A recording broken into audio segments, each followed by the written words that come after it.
I was strolling on the moon one day. Charlie, what are you doing with the dirt? You just threw it all over yourself.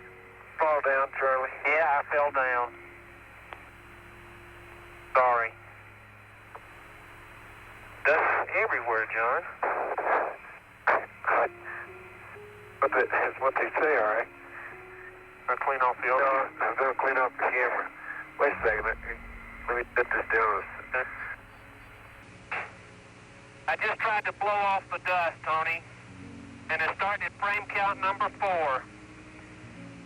Okay, Bravo 4, and keep count of how many times you blow off the dust.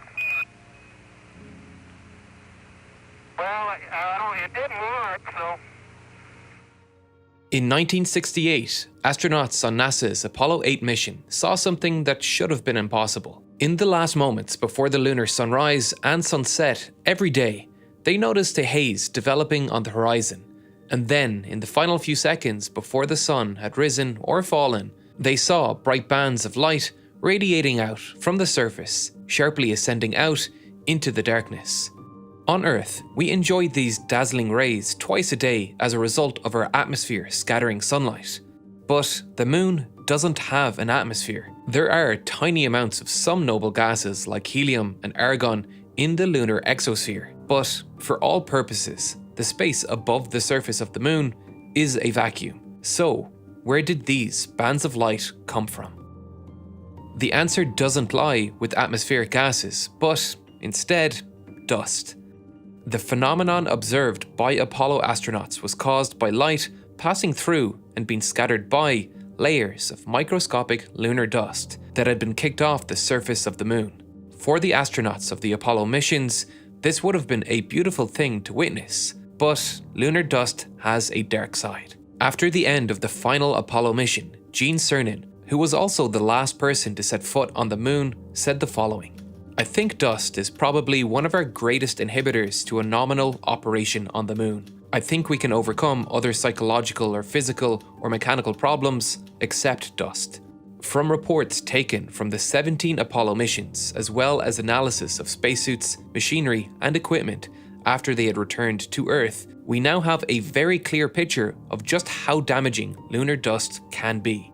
It significantly obscured the vision of astronauts during lunar landings. It caused damage to pre-existing machinery and objects on the lunar surface when blown around by the blast from landing spacecraft. It found its way into the lunar and command modules, not only causing eye, nose, and lung irritation for the astronauts, but also covering screens, damaging electronic equipment, and corroding mechanical switches. It affected, and sometimes completely broke, watches, cameras, rovers, and experimental equipment used on the surface of the Moon, and found its way into every crevice in the astronaut spacesuits. Hose locks and zippers became difficult to use. The mobility of the suit was reduced. Life support system displays were difficult to see, visors were scratched, electronics overheated, and leaks in the suit became more prevalent, leading to pressure losses. And even when they tried to remove the dust with vacuums and brushes in the lunar module, they were never able to completely get rid of it, causing the spacesuits to become gradually worse over time. The astronauts of Apollo 17 spent the longest amount of time outside of the lunar module, but only managed 22 hours of surface EVAs, during which almost irreparable damage was done to the spacesuits. Had they conducted more work on the lunar surface, the suits would have eventually been rendered completely useless. But 22 hours is only a fraction of what would be required for any future mission to the Moon. In 2015, NASA laid out its space technology roadmaps, which identified one key and hugely ambitious goal. They wanted their spacesuits to be able to survive for 100 EVAs, a total of 800 hours spent on the lunar surface, almost 37 times the duration the Apollo 17 astronauts spent outside. More than any other problem facing NASA or any other space agency, this could be the making or breaking of a long-term outpost on the surface of the Moon. But how do you begin to extend the life of a spacesuit by this much? To get an answer, we first need to understand how lunar dust is formed and why it sticks to anything it comes in contact with. Unlike the surface of the Earth, the surface of the Moon is under almost constant bombardment from small and large meteorites, some of them only micrometers in diameter. This rain of debris causes parts of the lunar rocks to break off, creating a layer of fine dust on the lunar surface. Occasionally, these micrometeorite impacts hit with such force that they can melt the minerals contained in the soil, turning them into glass. Lunar dust is a mixture of superfine particles and razor-sharp glass that's also incredibly dry. There's no water in the soil or air to clump the particles together, and no natural erosion through wind to blunt the sharp edges.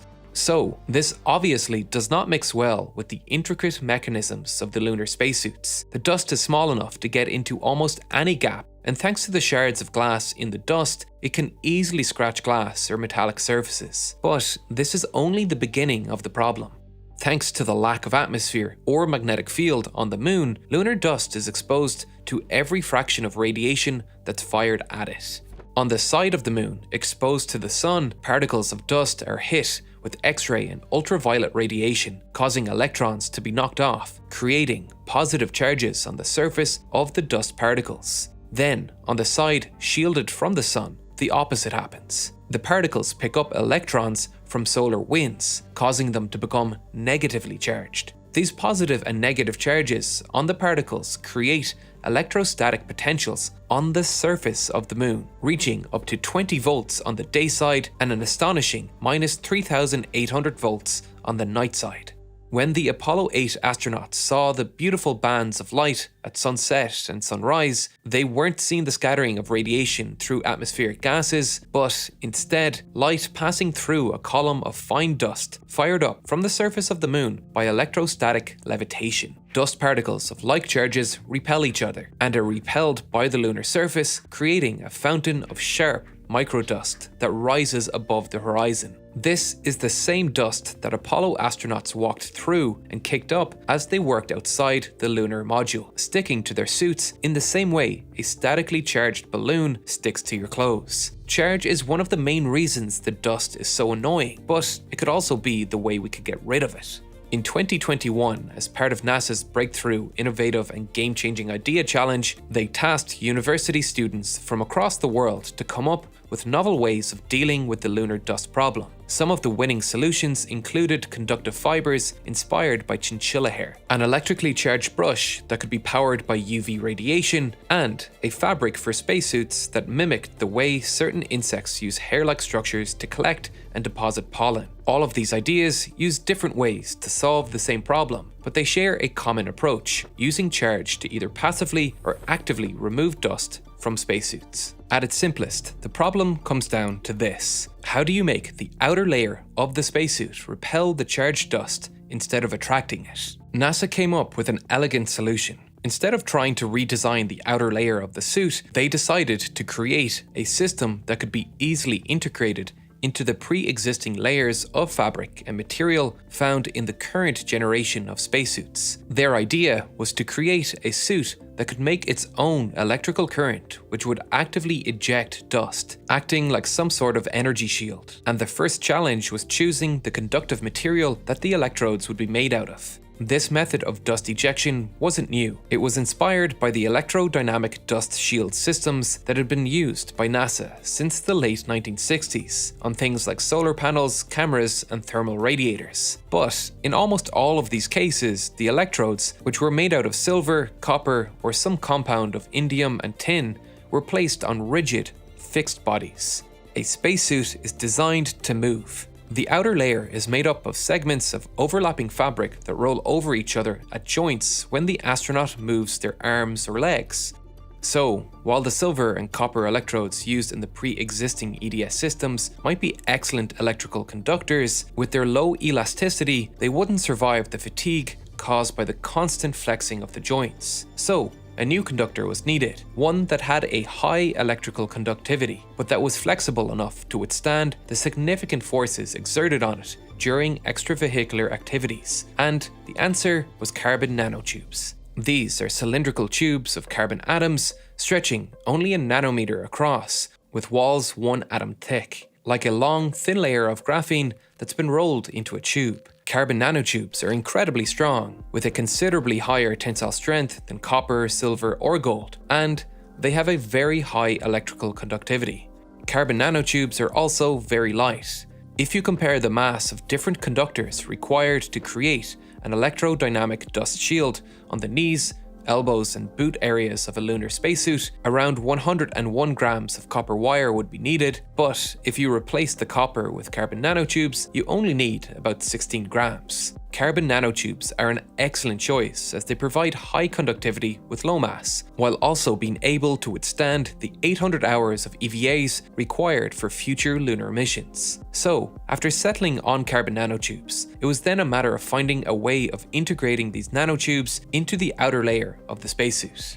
Lunar spacesuits are made up to 21 layers of material, with an outer orthofabric layer composed of a mixture of fibers like Gore-Tex and Kevlar. The carbon nanotube electrodes were made into yarns and then woven into this outer layer in a longitudinal direction to limit the tensile force applied to the electrodes, and they were also spaced out from each other to prevent electrical arcing. The orthofabric in this outer layer acts as a natural insulator, but there is a chance it could be broken down by high voltages. Through testing, it was found that the orthofabric could withstand up to 1200 volts, so the dust removal system was capped at around 1000 volts to prevent dielectric breakdown of the insulating material. So, how does the dust removal system actually work? The carbon nanotube electrodes are first connected in parallel and then activated by a multi-phase alternating current at voltages between 600 and 1000 volts and very low currents, around 3 milliamps. This sets up repeating waves of electrical fields that move across the outer surface of the spacesuit. As they interact with the charged dust particles, they add an additional repulsive force to the particles based on Coulomb interactions, repulsion due to the interaction of two charged objects. This repulsive force is overall greater than the gravitational and adhesive forces which stick the particles to the suit, causing the particle to be ejected from the orthofabric. But this also works for uncharged particles that are stuck to the suit. When interacting with a non-uniform electric field, like in this system, uncharged dust can be repelled through something called a dielectrophoretic force. Overall, the electrical energy of the system is transformed into mechanical energy as the dust is kicked off the suit. To test the system, NASA constructed a prototype knee joint with carbon nanotubes woven into an outer orthofabric layer and used it to measure how much of a lunar dust simulant was removed in different scenarios. And what they found was remarkable. Through analysis of high-resolution images taken of the fabric before and after activation of the electrodes, they saw that up to 96% of the lunar dust simulant was removed by the system.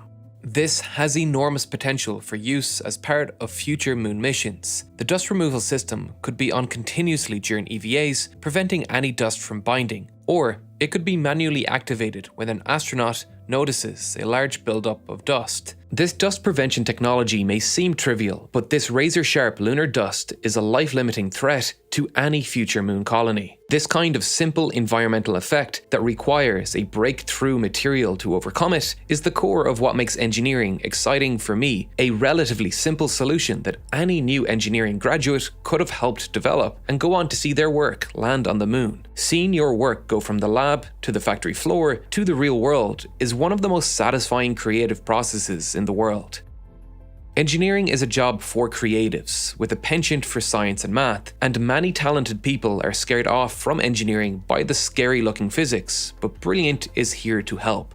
Brilliant has curated learning paths that would be perfect for preparing you for an education in engineering, or if you are simply an experienced engineer that wants to brush up on your math skills. From courses on the fundamentals of math to a curated course called College Maths, Brilliant is the perfect place to hone your skills, with easy-to-follow interactive courses that will take you from knowing nothing to having a well-rounded understanding of the building blocks of an engineering career. Brilliant's thought-provoking courses help you see STEM in a new way. They'll guide you from curiosity to mastery through storytelling, interactive challenges, and problems to solve. You'll start by having fun with their interactive puzzles and visuals, but with a little bit of persistence and effort, you'll be amazed at what you can accomplish. If you are naturally curious, want to build your problem-solving skills, want to develop confidence in your analytical abilities, or like me, find fulfillment in continual lifelong learning, then get Brilliant to learn something new every day. If you are looking for something else to watch right now, why not watch our previous video on the air crash investigation of the Concorde, or watch Real Science's latest video about the world's most deadly venom.